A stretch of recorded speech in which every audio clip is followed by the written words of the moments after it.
Hey guys, it's Diana Zeng. So for today's video, meron tayong another mukbang. Ang mukbang natin ngayon is spicy fish. So, ang daming garlic guys.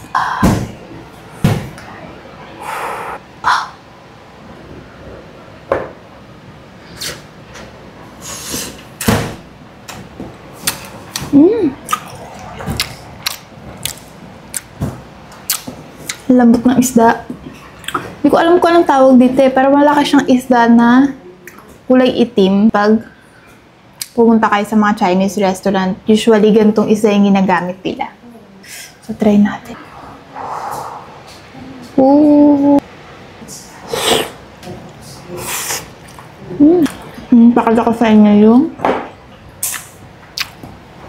sarap. This kimchi. Chinese kimchi siya. Green.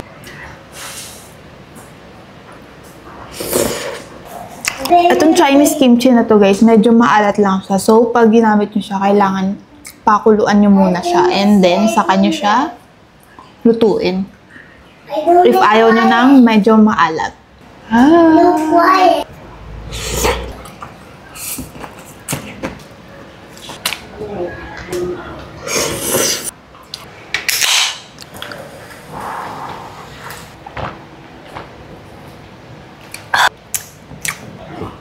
Like grapes. What?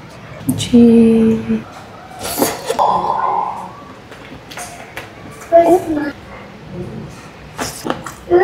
Oh, nice.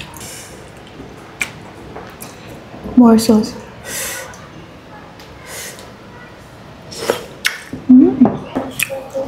Favorite ko to. Harap. Guwapo.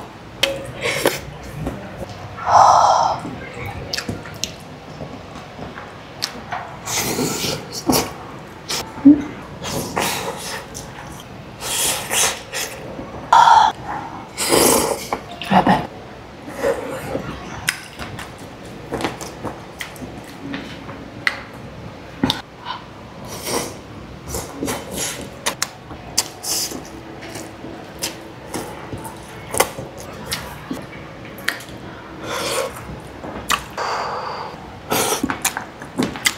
Okay guys, comment nyo naman kung anong oras na napapanood.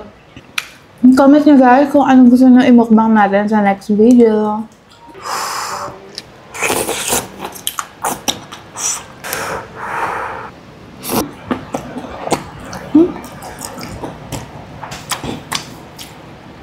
So good.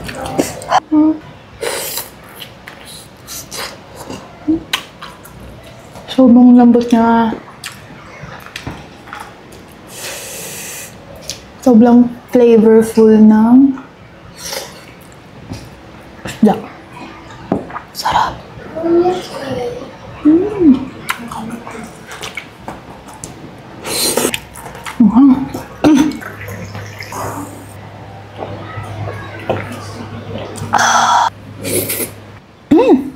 Okay guys, if you like our video, please follow and subscribe for more mukbang videos.